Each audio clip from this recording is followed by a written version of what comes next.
In recent times, I've noticed a trend on the internet, in forums, on YouTube, and even in gun shops and through word of mouth, that pertains to ammo availability during SHTF.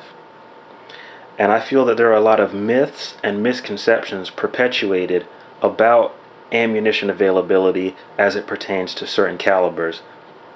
And that's what I want to address today as I talk to you guys. I call this the SHTF ammo availability myth. Myths and misconceptions. And you probably have heard it yourself. You'll hear guys say things like, you should buy a 9mm, or you should buy 45 ACP, or 308 Winchester 7.62x51, 223 5.56. Your really common calibers, and most of those that I just listed are NATO calibers. And for those reasons, people say you should buy that type of gun because ammo will always be available for it. You'll always be able to find that stuff. In an SHTF scenario, that stuff will be everywhere.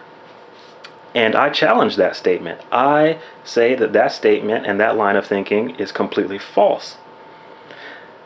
The misconception is because it's a NATO caliber, or it's an extremely common caliber, because military, civilians, and law enforcement use it, is that it'll be everywhere. But as we've seen in recent history, that's not the truth. Let's look to last year, December 2012, the Sandy Hook massacre happened. Tragic, extremely tragic, and my heart still goes out to all of those families that were affected. But what happened shortly thereafter? There were runs on gun stores, there were runs on sporting goods stores, and the ammo supply in those calibers I listed previously were pretty much extinct. You couldn't find them anywhere. And if you did find them, the prices were astronomical. They were so expensive that most people couldn't afford to buy it. Therefore, even if it was around and it's so expensive that it's at the gun store or at the warehouse, it does you no good being there as opposed to in your safe or in your firearms magazines. And another example I want to use is Hurricane Katrina. You saw the devastation, we all did, of what happened after Hurricane Katrina, and that was a localized SHTF scenario. For those people in that situation, that was real life SHTF. And one thing that did not happen was what I believe a lot of people think is that ammo is just going to rain from the sky. 9mm, 5.56 or whatever is just going to be sprinkling from the heavens all over the ground for anyone and everyone to pick up to be able to use for their intended purposes. And that's just simply not true. As we've seen from Sandy Hook, the ammo dried up. And even now, things are just getting back to normal with the guns, but ammo can still, depending on where you are, be hard to come by, be hard to find. And for the people who like to shoot 22 LR, good luck. It's still extremely scarce.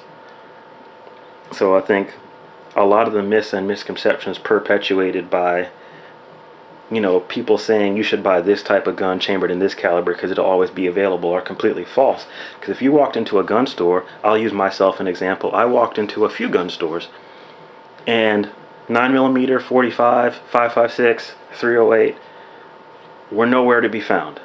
They were gone. Those shelves were bare. Now what you could find was your not so common calibers, your calibers that people don't really think about or care about too much.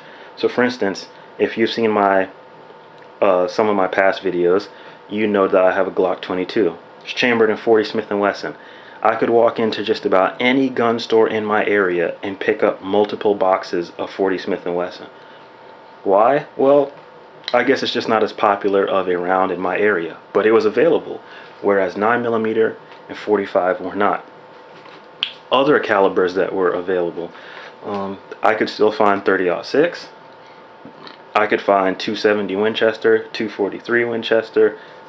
You know, a lot of your hunting calibers were still available, as opposed to the extremely popular, quote unquote, you know, NATO calibers that people recommend you should buy because they'll always be around.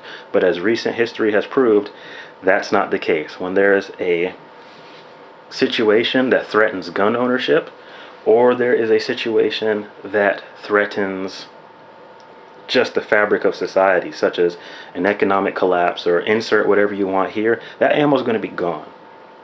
You know, there's not going to be an ammo truck driving around during SHTF, you know, handing out pallets of 9mm and 5.56 to people who need it. It's not going to happen. So some of the suggestions I am going to make is that treat your situation like this. If you don't already have it, you're not going to get it. A lot of people say, you know, during an SHTF situation, I'll barter. Bartering is fantastic. It is really fantastic. That's good. You barter with like-minded individuals to get what you need. But should you really rely on that? Because you're counting on other individuals to have what you need. They may not have it either. Another thing I suggest is just stock up. Shoot 50 rounds less at the range every time you go, and just put that 50 rounds or so away for a rainy day.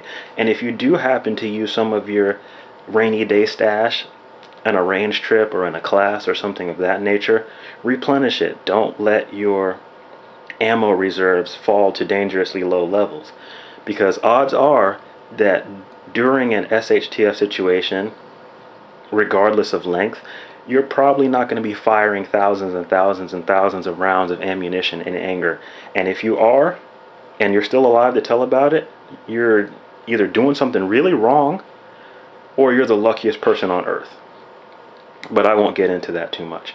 But having a surplus supply of ammunition on hand is good, because you can use it to defend your property. You can use it to defend your other important preps, such as water, food, medical supplies, vehicles, gasoline, things of that nature, communication equipment.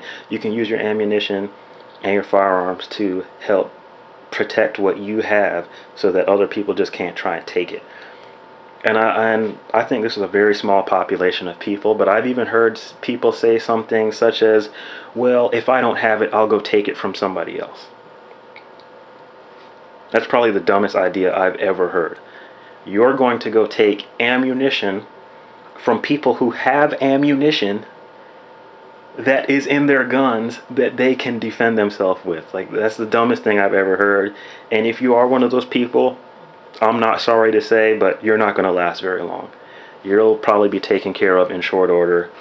Good riddance. But for our other people out here who are, you know, good, honest, moral people, I just suggest to you, stock up now before anything happens. Don't be one of those people who's trying to run to Dick's Sporting Goods, Academy, your local gun store, the internet at the last minute trying to get ammo. Keep ammo on hand at all times for a rainy day. Keep it put away, keep it in a safe, dry place, and you'll always have it. Because remember, in an SHTF scenario, ammo isn't going to rain from the sky. An ammo truck isn't going to roll around giving out free ammunition. The military, law enforcement, they're not giving any of their stuff away. So don't count on anyone other than yourself. You take care of yourself, take care of whoever else you deem necessary, your friends and family, and be self-sufficient. Alright guys, that's my thoughts on the subject. Take it easy.